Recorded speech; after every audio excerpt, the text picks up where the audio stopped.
ये बात हमारे लिए और आपके लिए यह है कि ठीक है सर, गर्मी पड़ेगी तो और थोड़ी पड़ लेगी। लेकिन जब ये खबर अंतर्राष्ट्रीय बन जाए तो इसका मतलब बात कुछ गहरी है। बात कुछ गहरी है का मतलब ये हुआ कि गर्मी का पड़ना कुछ ना कुछ ऐसी बात अपने अंदर छुपा के चल रहा है जिसको शायद मैं और आप समझ नहीं पा रहे हैं। अभी समझ लेते हैं, जब गर्मियां पड़ती हैं तो होता क्या है। सबसे बड़ी बात तो यह है कि गर्मी पड़ती है तो गर्मी से फसल का होना, जीडीपी का होना, चुनावों का होना सब प्रभावित होता है। आपको जानकर आश्चर्य होगा कि केवल और केवल गर्मी के बढ़े हुए तापमान से आने वाले 10 सालों के अंदर जीडीपी को 2% तक का नुकसान हो सकता है। आंकड़े हैं जिन्हें मैं आपको दिखाऊंगा कि तापमान बढ़ना जीडीपी को किस तरह से प्रभावित कर सकता है। आप पूछेंगे कैसे? जब बहुत तेज गर्मी होती है तो जो फील्ड में काम करने वाले लोग हैं वो निकलते ही नहीं है। आज अगर गर्मी का सब समय आता है, याद करिए, दोपहर में 1 से लेकर के 4 बजे के बीच में लगभग सन्नाटा आ जाता है सब जगह पर। लोग गर्मी में बाहर निकलना बंद कर देते हैं। चिलचिलाती धूप में जो काम हो सकता था दोपहर में वो होना बंद हो जाता है। अब विचार कीजिए कि दिन के टाइम पर 3 घंटे अगर यूजलेस निकल गए तो एवरेज प्रोडक्टिविटी घटेगी, नंबर एक। नंबर दूसरा, फसलों का उत्पादन निश्चित तापमान सीमा में होता है। अगर वह तापमान सीमा बढ़ जाए तो हो सकता है फसल पके ही ना। उदाहरण के लिए भारत की 90% जो गेहूं की कटाई है वो अप्रैल से पहले पहले हो लेती है या अप्रैल के मिड तक हो लेती है। लेकिन विचार कीजिए कि थोड़ा सा टेम्परेचर 1 अप्रैल तक खिसक के चला आए। इस समय लगभग गेहूं की कटाई हो चुकी है या चल रही है। अगर तापमान बढ़ जाए तो हो सकता है कि फसल की राइपनिंग में, पकने में दिक्कत हो जाए। ठीक है, ये सारी बातें डिटेल में करेंगे। तो इंडियन मेट्रोलॉजिकल डिपार्टमेंट आईएमडी ने फोरकास्ट किया है कि इस बार की जो गर्मी है वो बहुत ज्यादा पड़ने वाली है, विशेष रूप से अप्रैल और जून के बीच में ज्यादा पड़ेगी। और पड़ के यहां पर ये 10 से 20 दिन तक हीट वेव देख सकती है, विशेष रूप से 6 जगह, गुजरात, महाराष्ट्र, कर्नाटका, आंध्र प्रदेश, उड़ीसा और मध्य प्रदेश, इन जगहों पर हीट का असर कुछ ज्यादा होगा। आप यहां पर ये अपडेट देख सकते हैं किस प्रकार से पूरा लाल रंग दिया है गर्मी का प्रभाव जो भारत के दक्षिण भारत की तरफ, मध्य और दक्षिण भारत की तरफ दिया है, जिसके चलते सामान्य से अधिक तापमान की संभावना पूरी तरह से व्यक्त की गई है और उसकी वजह से बारिश का भी प्रभाव ऑब्जर्वेबल होगा। अर्थात यह कहा गया है कि संभावित बारिश का पूर्वानुमान लगाना सामान्य की तरफ। माना जाता है कि जब गर्मी ज्यादा होती है तो बारिश भी अच्छी होती है, क्योंकि हमारे देश में साउथ वेस्ट मानसून गर्मी से इंस्पायर्ड होता है। धरती जितनी गर्म होती है मानसून उतना अच्छे से आता है, तो बोले बारिश सामान्य के ऊपर होगी। लू के चलते हुए फसलों पर क्या असर होगा, तो आईएमडी ने कहा है कि गेहूं पर इसका कोई खास असर नहीं होने वाला है, लेकिन इलेक्शन पर असर होगा। क्यों? क्योंकि इलेक्शन 19 अप्रैल से शुरू होकर 4 जून तक का जो कालखंड है वो अप्रैल, मई, जून, ये पूरा की पूरा टाइम पीरियड गर्मी का टाइम पीरियड होगा।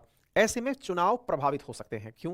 क्योंकि वोटिंग के लिए आप एक फिक्स टाइमिंग रखते हैं, इवनिंग 5 पीएम, 6 पीएम, जो भी टाइमिंग रखते हैं, लेकिन डे के टाइमिंग में 12 बजे के बाद जब गर्मी पड़ना शुरू होती है तो लोग खुले में मतदान करने के लिए जब आएंगे तो गर्मी से संभवतः वो वोट देने ना आए। अब आप विचार कीजिए, अगर लोग वोट देने ना आए तो फिर देश के ऊपर उसका कितना गहरा असर पड़ सकता है। यही कारण है कि इलेक्शन कमीशन ने अपनी तरफ से सभी को यह सूचना भेजी है और डू एंड डोंट्स की लिस्ट भेजी है।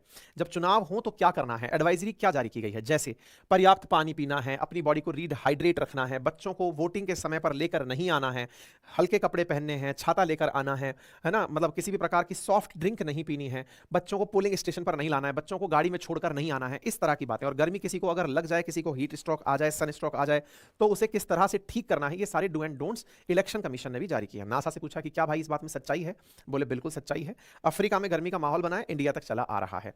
लेकिन इसका कोई एग्जैक्ट कारण है क्या कि इस बार ज्यादा गर्मी क्यों पड़ रही है? बोले एग्जैक्ट कारण तो नहीं है, लेकिन जो अन्य कारक जिम्मेदार हैं, जैसे ग्लोबल वार्मिंग का होना, शहरीकरण का होना, ये बड़े कारण हैं जिनसे कि गर्मियां गर्मियां बढ़ती हैं।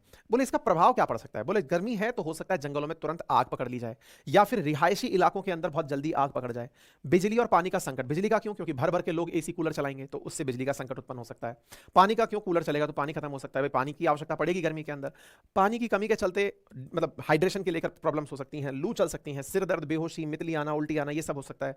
ये सब हीट वेव के नुकसान हैं। हीट वेव से किसी को फायदा भी होता है क्या? बिल्कुल। भारत में आने वाले समय में 2037 तक माना गया कि हर 15 सेकंड में एक नए एसी की जरूरत पड़ेगी। इतना बड़ा एसी का मार्केट होने जा रहा है। लेकिन क्या वाकई में एसी चलाना गर्मी से राहत दिलाएगा? जितने एसी चलेंगे उतनी और गर्मी बढ़ेगी। क्यों? क्योंकि अल्टीमेटली निकाल तो वो भी बाहर हीट ही रहे हैं। आंकड़ा है कि 2030 तक जिस तरह से वर्तमान में गर्मी के आलम चल रहे हैं, अगर ऐसा ही हुआ तो 2.5% से लेकर 4.5% तक जीडीपी को लॉस हो सकता है। लगभग $250 बिलियन का जीडीपी को लॉस केवल गर्मी की वजह से हो सकता है। आप इस चीज का अंदाजा लगाइए कि पूरी दुनिया में इसका एक नेगेटिव इंपैक्ट पड़ेगा। भारत की 40% जो जीडीपी है ना, वो वहां पर डिपेंड करती है जो हीट एक्सपोज्ड एरिया है। अब आप पूछेंगे बहुत से देश ऐसे भी तो हैं, जैसे गल्फ नेशंस हैं। दुबई के अंदर या फिर गल्फ कंट्रीज में जब आप जाएंगे तो वहां पर क्या पाएंगे कि अधिकांश वर्ग क्षेत्र ऐसे हैं जो हैं तो मतलब बहुत गर्मी का जगह है, लेकिन लोगों के लिए पर्याप्त फैसिलिटी उन्होंने उपलब्ध कराई हुई है, वो दिन में भी काम करा लेते हैं। लेकिन भारत में तो 40% एरिया हमारी जीडीपी का ऐसा है जो गर्मी के सामने एक्सपोज्ड है, जैसे खेती है, सड़क निर्माण है, या फिर ढुलाई पताई का काम है, शॉपिंग का काम है, इवन प्रशासनिक काम है। ये सब चीजें टेम्परेचर डिपेंडेंट हैं और इनसे प्रभावित हो सकती हैं। ठीक है, बचाने के तरीके क्या होंगे? तो ये तो घरेलू नुस्खे हैं, लेकिन फिर भी समझ लीजिए कि थर्मल इंसुलेटर लगाइए सो दैट नीचे तापमान ना आए। फॉल सीलिंग डबल कर लीजिए, एयर टाइट कर लीजिए, 2 शीशे लगाकर तापमान रोकिए। कुल मिलाकर के टेम्परेचर को होल्ड करना है। क्या सरकार इस बारे में कुछ चर्चा कर रही है? बिल्कुल कर रही है। अर्थ साइंस जो मिनिस्टर हैं हमारे किरण रिजिजू जी, उनके द्वारा कहा गया है कि हम इस क्षेत्र में विशेष रूप से हीट वेव के जो क्षेत्र प्रभावित हो सकते हैं उन्हें देखते हुए हम मेजर प्रिकॉशंस ले रहे हैं। प्रिकॉशंस के नाम पर क्या होता है? जैसे कई बार सरकार पानी का छिड़काव कराती है, पर्याप्त पानी की व्यवस्था रखवाती है, पर्याप्त बिजली की व्यवस्था रखवाती है। अगर कहीं पर ऐसा होता है कि पानी की व्यवस्थाएं दिक्कत कर रही हैं तो सरकार ट्रेन से पानी भिजवाती है। तो ये खास वो है, सरकार इन चीज़ों को लेकर के पहले से ही प्रिकॉशनरी स्टेप्स ले रही है। फिलहाल के लिए इतना ही। अपना ख्याल रखें, चैनल को सब्सक्राइब कर लें।